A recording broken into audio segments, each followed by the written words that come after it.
Happy New Year from Time Team. Since we started the podcast, you've been thinking some big thoughts, and now it's time for some big responses. Your questions answered on the Time Team podcast.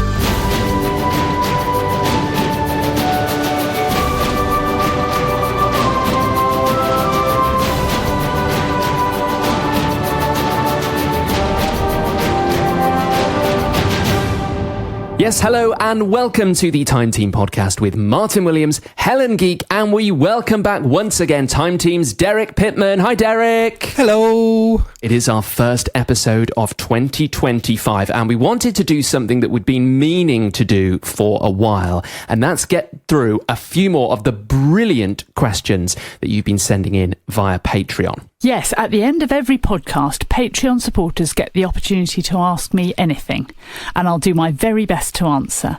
We've had some really thought-provoking questions so far, such as whether our ancestors had an interest in indoor gardening or houseplants, how sites get covered over with soil, and whether the Romans used stairs. And we've been getting loads of these, so we're devoting this episode to answering a few more of them. And Derek, you're here as well to help out with some of these. Remember, if you want to ask a question, Patreon is the way to do it. All the information that you need is at patreon.com/timeteamofficial. And if you go there now, by the way, you'll be able to actually watch this episode as well as listen to it, just to give you a little extra treat for Patreon members. Okay, ready to dive in. Here we go with question number 1. And this, I guess, is about new technology. And this is something we get asked quite a bit on the Patreon questions. It comes in, this question from Randy McElroy, who says, we are long-time Time Team enthusiasts and we've watched the recording of trenches over the years. Our question is, how will new technology change the process of recording trenches and finds? With photogrammetry, imaging and GPS, how are these things changing the process of recording, and how do you imagine that they'll change things in the future? And Anders as well has a similar question. From the first episode of Time Team, says Anders, to the latest, there's been this tremendous evolution in the technology available. Ground radar has evolved, LiDAR has much better resolution, and metal detectors have better sensitivity. On the documentation side, you've got 3D scans, the handheld nuclear backscatter devices, which I've never heard of, and a whole range of specialized gadgets.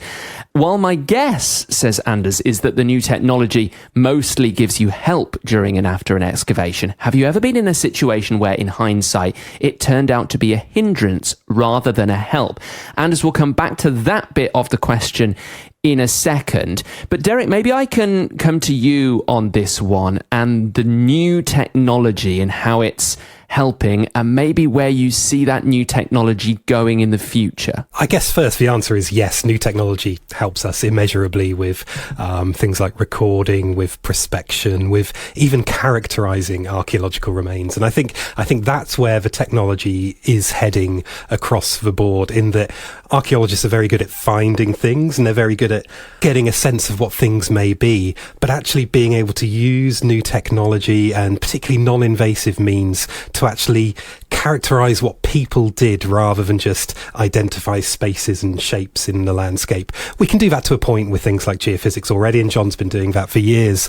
But I think things like hyperspectral imagery, which can be linked to soil chemistry and things like that, could give us new ways of using technology, not just to identify archaeology, but understand what it is we're looking at. And what do you think is, if there was one thing that you think a new technology, if it were to exist, would help you to do? What is it? Like, what's the missing piece at the moment that you think, oh, if only we had a machine that ...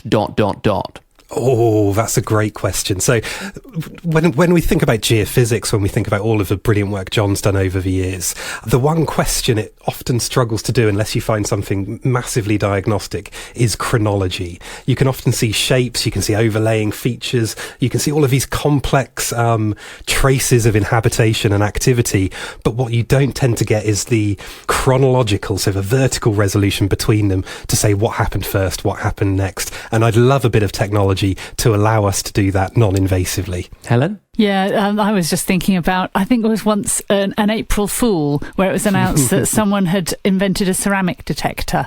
And so now we would no longer have to wonder where to put a section across a ditch to get dating evidence. I have often wondered what life would be like if there was such a thing as a ceramic detector. So you knew where to dig to find the one thing that would date your feature. But something that would use something much more techie to get an absolute date rather than just the kind of relative date that you can get from pottery. That would be amazing. Yeah, something that it would be along the lines of something like optically stimulated luminescence, I would guess, but to be able to do it remotely rather than actually taking the sample non-destructively, that would be incredible. Like a field mass spectrometer, so you can do carbon dating in situ. Wouldn't that be lovely? Oh, yes. Oh, that would be great, wouldn't it? That would be really, really good. The thing that I do worry about a bit, though, about being able to do all this very fast recording is the amount of time that archaeology, in some ways, I think, ought to take. Part of the process is the slowness and the thinking. And to be out in the field doing things slowly, doing things minutely, gives you time to consider and let all the other thoughts come into your head. Whereas if you're just quickly zooming over and taking a photograph or whatever, and then you've got that image and you're back in the office trying to work out what it means, you don't allow your brain to kind of roam. You don't let that creativity come in. I think that worries me slightly about our reliance on technology. Yeah, because this comes into Anders's question, doesn't it? Where he's saying, was there a time where in hindsight you thought, well, maybe we shouldn't have used the technology here. Maybe we should have done this the old-fashioned way. And I guess that's one part of it. I wondered whether... I remember talking to Stuart about LiDAR, and he once said, well, sometimes people just sit in their office and they look at the LiDAR data and they think, oh my goodness, this is definitely XYZ. And then they get there and it's a pile of tyres or something.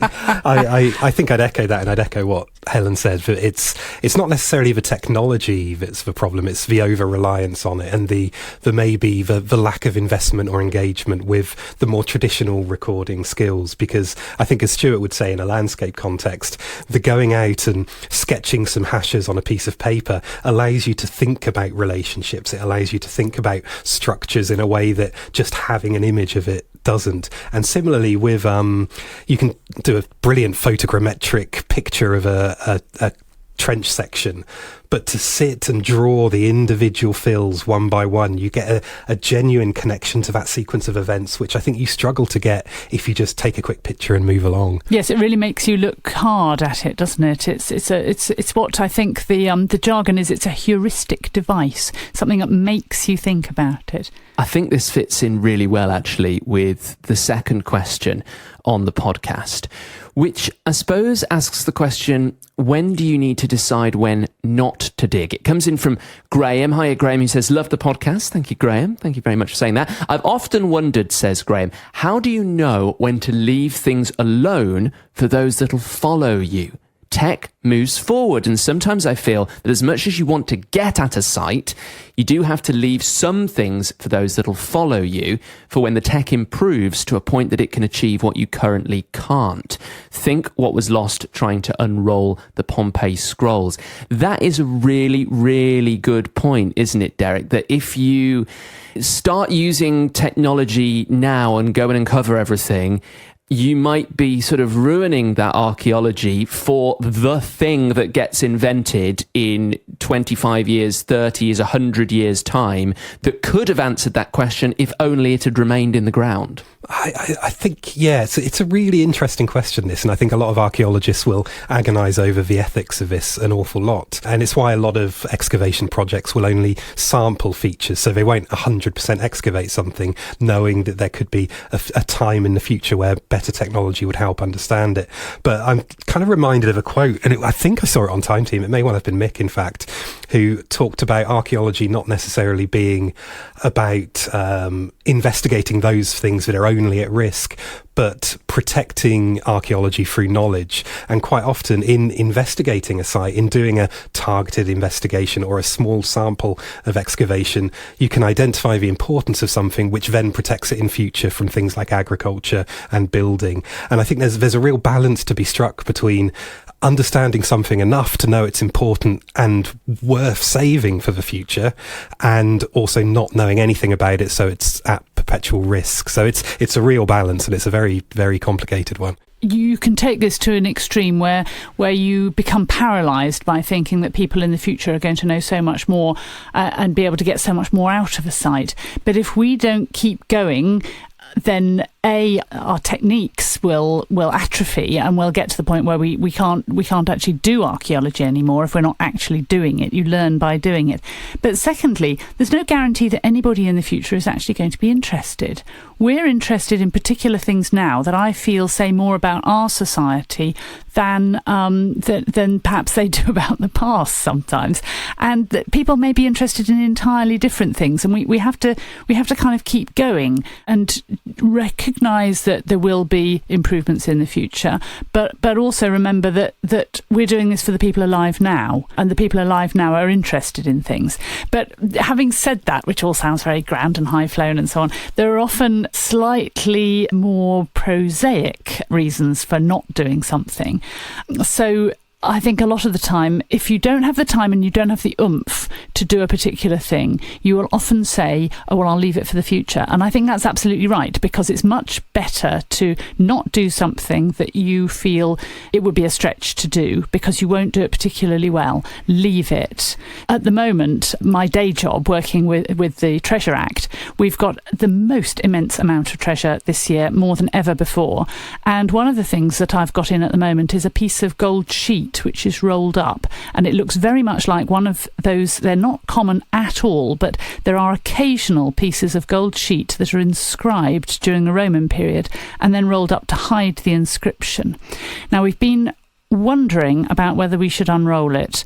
What we have thought is that we haven't actually at the moment got the capacity to do this, but if we can acquire it for a museum, then it can be unrolled at some point in the future. Or then one of my colleagues said, or actually we could just leave it until we don't have to unroll it, until we can look at it through the roll, and that preserves its rolled up nature. So people will always be able to see that it's rolled up, but they will also know what it says.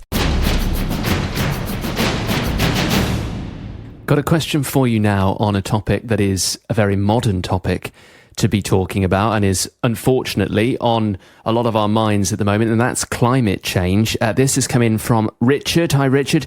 Who says, Helen previously mentioned that in her experience, digs were getting hotter. And I remember when we went to Sutton Hoo last year, it being blisteringly hot. What does archaeology tell us about the changing climate in the past?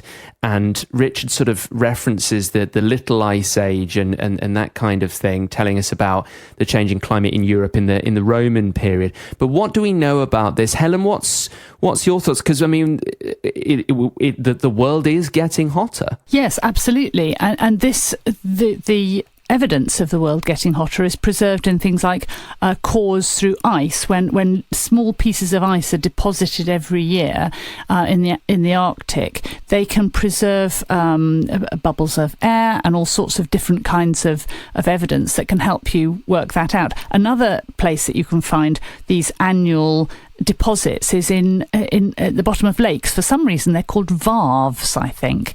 You can take a core and you can look at them year by year to see the changing environment, and you can carbon date the organics within those so that you can date them. It's a very specialist area, and I don't know an awful lot about it. It's quite possible Derek might, but I suspect that the problem is that we may be taking the same evidence and arguing in different ways about it, because the British obsession with the weather means that we can never stop talking about it. There's lots and lots of kind of contextual information. Like, I began to be interested in this when I was at university, because Anglo-Saxon poetry is always complaining about how freezing cold and frosty it is. You know, when Beowulf goes up to the lake, it's all surrounded by frost, and it seems like another world when it doesn't really snow very often anymore, and certainly you don't get whole months when lakes are surrounded with frost. So I found that it's not very accessible to the ordinary everyday archaeologist. But Derek, you know, you're not an ordinary everyday archaeologist. You're head of department at a huge department of archaeology. So what do you feel about it? To be honest, my knowledge of climate and climate archaeology is not huge, but whenever anyone talks about the value of archaeology for the climate change debate and discussions around climate change, I think about a chap I did my PhD with, a chap called Toby Pillett. I don't know if you've ever come across him, Helen. No. A really interesting scholar who did some work looking at the relationship between weather, the experience of weather, and climate, this kind of macro historical event, this long ongoing thing. And his work involved looking at historic diary entries, daily entries around weather events, what was happening with weather on every given day, and comparing that with our scientific understanding of the climate of the time. And it was a really fascinating way, I thought, of linking how people experience the changing of a climate firsthand versus how scientists understand it over the long term. And I think, in a way, archaeologists could help communicate those issues to the wider public, in that everyone experiences weather, but they don't necessarily have a longer term feeling of a climatic shift. But it's the weather is the proxy, and the changing weather is the proxy, not day by day, but over a long period of time.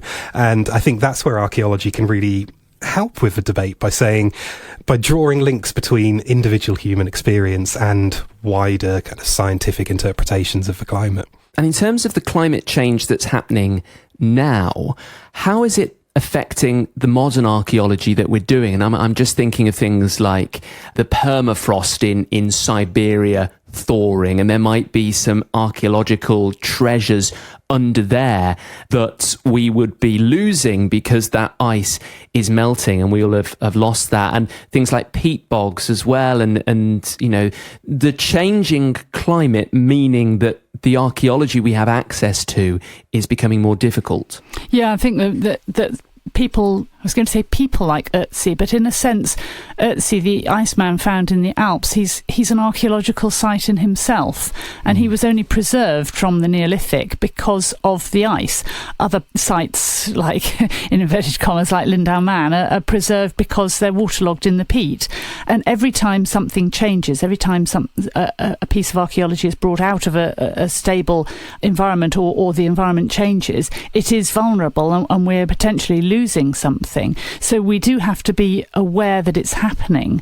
But I think the thing that archaeology, for me, does the most to highlight is how different now, how extraordinarily different our life is now to what it was even 500 years ago. What the long-term nature of archaeology shows us is that people don't live in inflexible ways, because you have to be flexible because of climate change. So when people say, oh, well, the climate has changed in the past, you say, well, yes, it has, but say in the Mesolithic, people are moving around the landscape very freely. They're not owning pieces of land. They're not building a city by a coastline, and it provides a useful kind of counterbalance to those who think that climate change is something that's natural and we just have to deal with. Well, we can't deal with it in the way that we have been living for the last 200 years.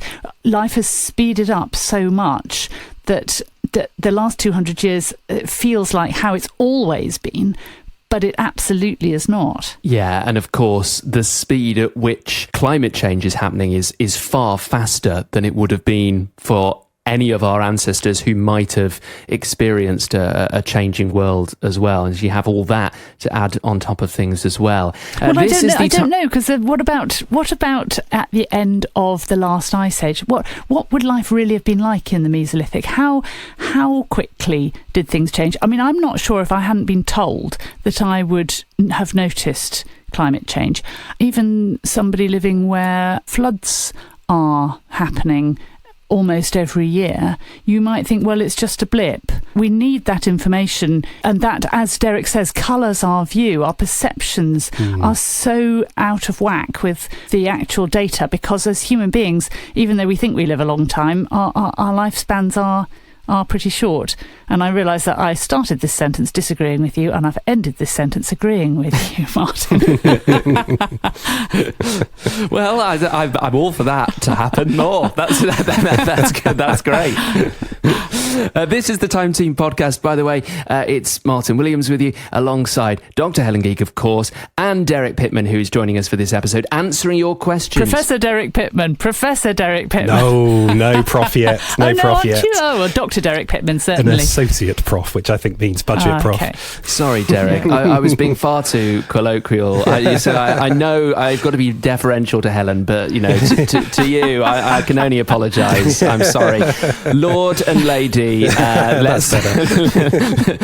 Lord and Lady of Archaeology, let's move on and get another question. If you want to, by the way, because this is a special Time Team podcast, answering your Patreon questions, we love hearing from you, and we do this at the end of every single episode as we answer some Patreon questions. Well, Helen does anyway, and you can submit yours right now on Patreon. You go to patreon.com/timeteamofficial and it's all there for you. Let's move on to another question. It comes from Joe Woods, who says, what happens, and we get this we hear this so many times, this question, and so let's clear this up right now. Joe says, what happens to all the finds after excavations? Are there ever too many finds?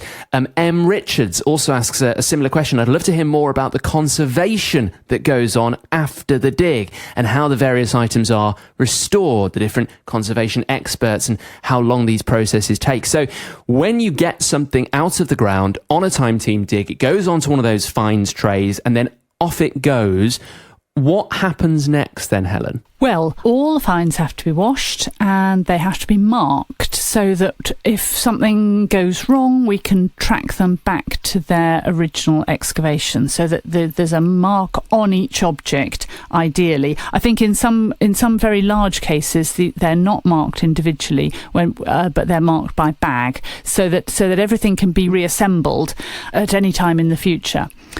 The main thing, though, that happens is that they go to specialists who identify them and date them. They go to be drawn for the final report. Ultimately, once they've been looked at and all their information extracted, everything that we can do at the moment, they then go into museum stores. And this has proved incredibly important for finds that aren't really considered at the time. So if you talk to Jackie McKinley, she will tell you that cremated bone, which she spent her life studying, used to be thrown away because it was well known that nothing could be done with it. So cremated bone that was kept in museums has become so much more important because it's the only survivor of a whole class of find that was just discarded. So we tend to keep everything. Occasionally we weigh something like burnt flint, keep a record and discard it in a very controlled manner, but normally everything goes into a museum store. And Joe's question, are there ever too many finds? Well, yeah, that is something that has really been worrying us for some decades now. We have huge museum stores which contain vast quantities of archaeological material, and these potentially have all got more to tell us, or to answer. They can be asked different questions of as our questions change.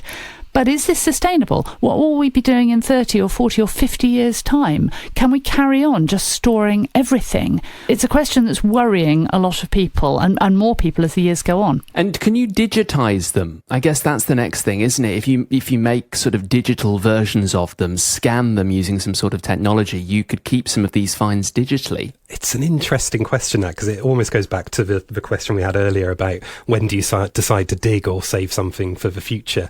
And the same applies to fines and retention policies, and the ethics and the choices around what is retained and what is not is as fundamental as to whether you dig or not. While digital facsimiles are a great way of sharing finds, they don't tend to capture the materiality of things. They don't capture the fabric of a bit of pottery, for example, which right now we can analyse using something like petrography really well, but in the future you may be able to use some other technique to analyse. So I think while digital offers some potential for fines, I don't think it would solve the problem, if it is a problem, of places having too much stuff. And really it's a funding question, it's a resources question. If we want to keep this evidence that we have taken out of the ground, evidence of past human history, if we want to keep it, to be able to ask other questions of it, then we have to put the money in. A really fun question now from Andrew Kidd, and he says, here's a question following on from the pot plant topic. Now, this relates to something we were talking about on the podcast about whether or not people back in time used to keep plants in their house in pots, because somebody said, well, you don't ever come across plant pots. Like, how would you know if it was a plant pot? We were talking about that. At the Witch Farm dig, Rachel talked about boring holes in pots for water to flow through. But then there's also this idea of sand flowing through it as a way of marking time. Was this common? And I think this is such a good question, because it's a wider question of how did they tell the time in the past? Because I'm thinking there's that, isn't there? There's sand flowing through a thing. There's the sun, of course, and marking the sun, and then you use the moon as well to work out the months, and then you know the seasons from the stars. There's lots of things like that where you could work out what the time is. But I guess there's various different techniques that people would have used. It depends on when we're talking about, I think, doesn't it, Derek? It depends whether we're talking about prehistory or eras like the medieval period or the Roman period, where life is a bit more organised and you may have to be able to meet somebody or do something at a specific time. I'm conscious, having said that, I've rather written off the whole of prehistory. No doubt there were things like courts and religious ceremonies and so on that had to meet at a specific time to do something specific. But we know more about the places that have left writing, and we have writing that describes an awful lot of specific times. I mean, most notably for a medievalist like me, it's the monastic need to have a service at a particular time through the day and through the night. How did they know when was the right time to start ringing the bell to move everybody down from the dormitory, say, into the church? Although I have a whole book on the reckoning of time from the early medieval period, written by this very useful author who wrote a lot of books, called The Venerable Bede. He doesn't actually explain how you measure it. He talks about how you reckon it, how you know when there's a solstice and so on and so forth, and quite a lot of astronomical things, but the day-to-day nitty-gritty.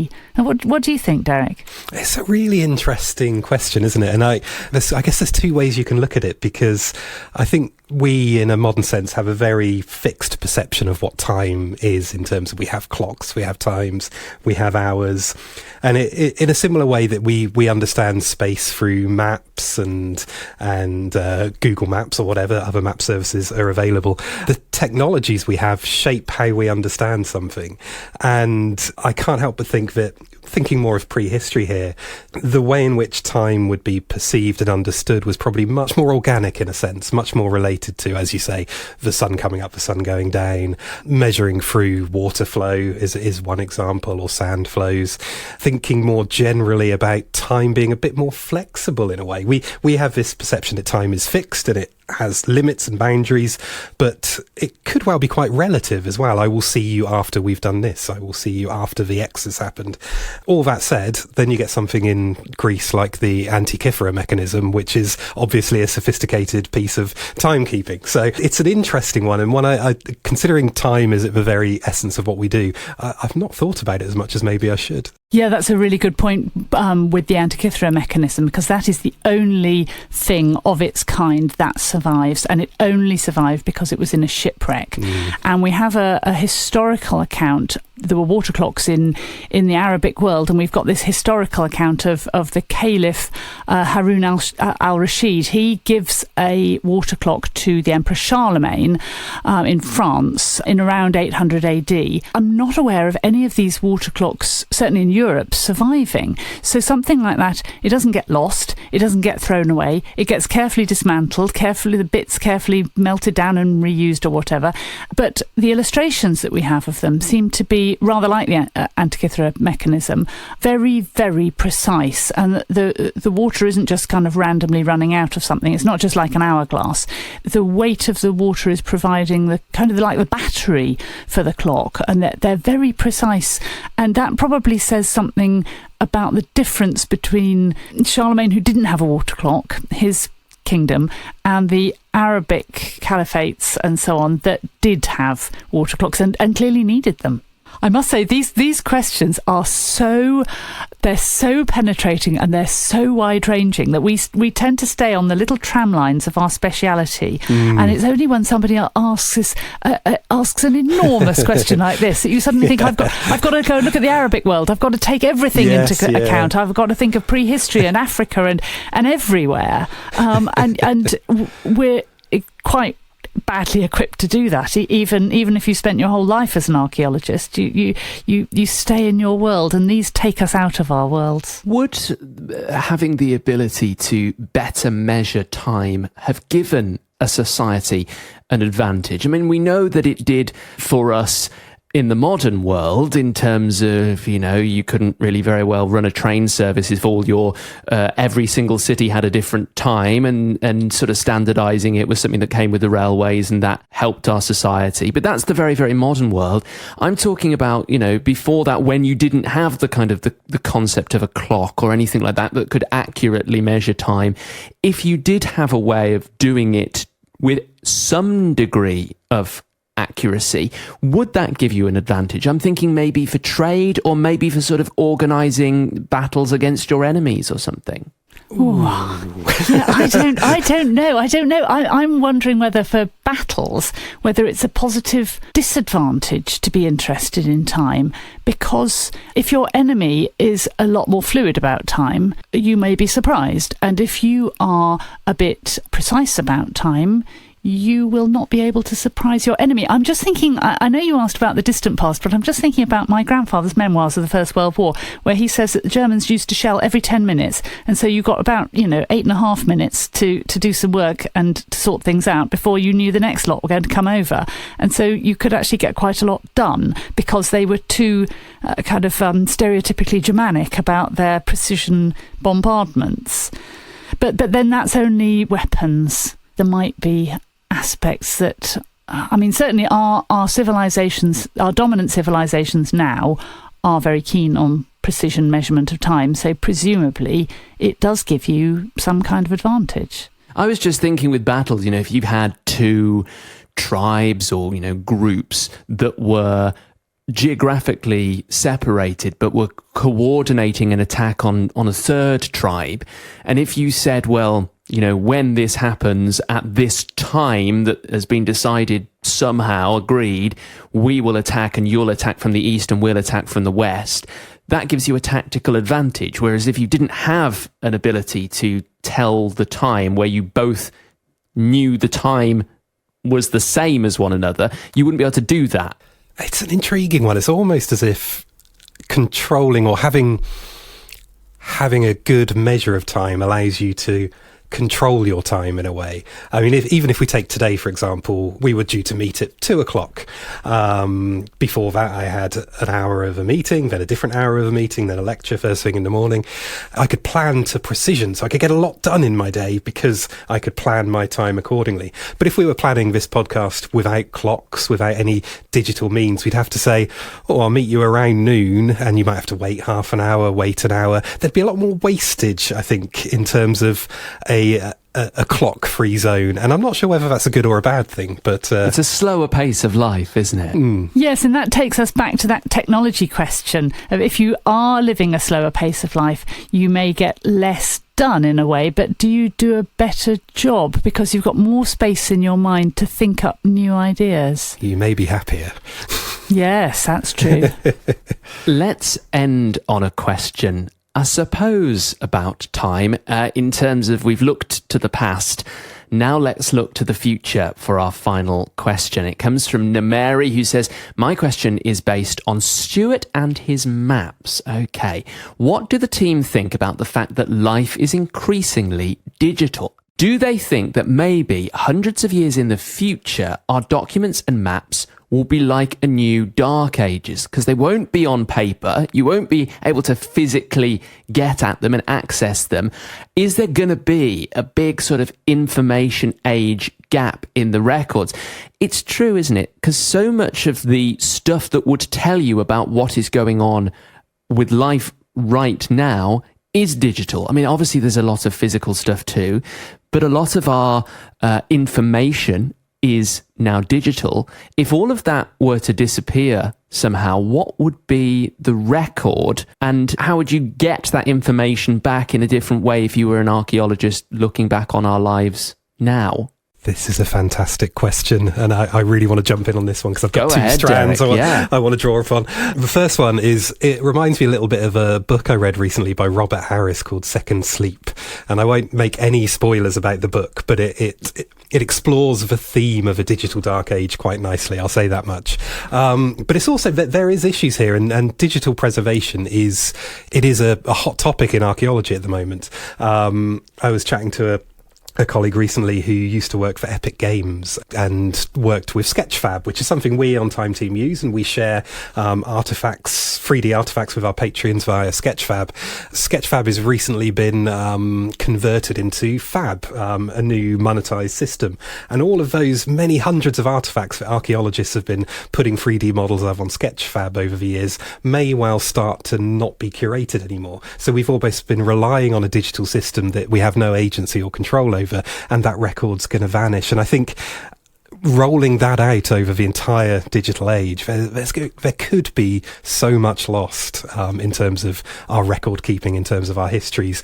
And if you were to look at it from an archaeological perspective in 2,000 years' time, it may be more akin to prehistoric archaeology than Anglo-Saxon or historic archaeology. Yes, but won't that make the study of it so much more exciting? It'll be so much more mysterious. So many more stories could be told because you won't know exactly what's the right answer. Because I suppose it invites us to imagine what archaeological traces we're leaving as a society now. And what do you think, Derek, in 1,000 years' time, people will be digging up that will tell us about the lives that we lead right now? The two dominant material types we've got are plastic and concrete, and they will last for a very long time.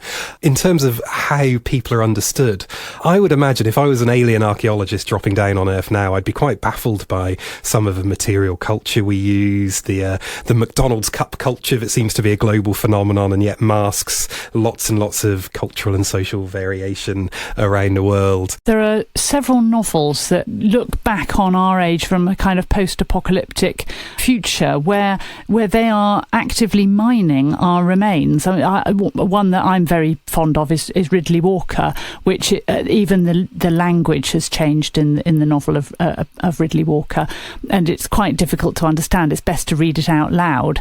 That is a kind of a simpler age, which is looking back to our more complicated age with huge resources of iron in things like agricultural machinery and concrete and plastic and so on and so forth. I think that people will look back at us and think, gosh, we were so wasteful. And where did all the resource come from that allowed us to be so wasteful, certainly in the West? And of course, it's all because all energy on Earth comes from the sun. This is all locked up sunlight from millions and millions and millions of years that's made the fossil fuels. And fossil fuel has whether it's in the form of coal and oil or whether it's in the form of fertilizer, this fossil fuel has allowed us to live far beyond our means. And that's going to be so standout in the future. Nobody will be able to miss our horizon of the plastic age, will they? In a way, though, you could argue a similar thing for the classical world. I excavated last summer on a site in Greece. We were finding ceramic by the wheelbarrow load, like a huge volume of resource. If you were to quantify the amount of fuel and clay that it would have needed to produce that much stuff, it must have been similar to our own time, I guess, a time of great consumption and indulgence. And that's presumably all based on human capital. It's all based on slavery. Yes, yeah. Well, I was trying not to end on a topic like the end of the world and slavery, but that seems to be what's happened. So, Happy New Year, everybody. I know. Yeah. Well, unfortunately, I mean, that is all we have time for. Thank you so much. If you've submitted a question, we are going to have to do another one of these, I think, before too long, because they're really good fun. Yeah, they're so good. It's such a good brain workout for us, I think. Absolutely. Yeah, we're always so keen to hear from you, especially especially if you have a question, but even if you haven't, even if all you want to do is say hello. But of course, if you're a Patreon member, you can ask whatever you like. And that's one of the many perks you get for supporting the work we do here at Time Team. And your money will directly fund archaeology and education and community outreach, both here in the UK and around the world. And you can find out more about Patreon at patreon.com/Time Team Official. That'll show you all about the exclusive videos and the extended interviews and the behind the scenes content that you can get access to by joining us. Derek, thank you very much. Any big plans for 2025 you can reveal? Oh, lots of exciting things coming up. Some great Time Team digs, some big ones and some little ones. I'm very excited already about our summer field school. I love getting students out in the field and digging holes. Ultimately, I'm just counting down the days till summer now, Martin. Oh, I don't blame you at all. I think we need summer to come pretty soon. That is it for this episode. Don't forget, by the way, to hit follow if you haven't already. Leave a 5-star rating, write a really nice review, comment if you can. Do it now. And we'll see you very soon on the next edition of the Time Team podcast. Bye-bye.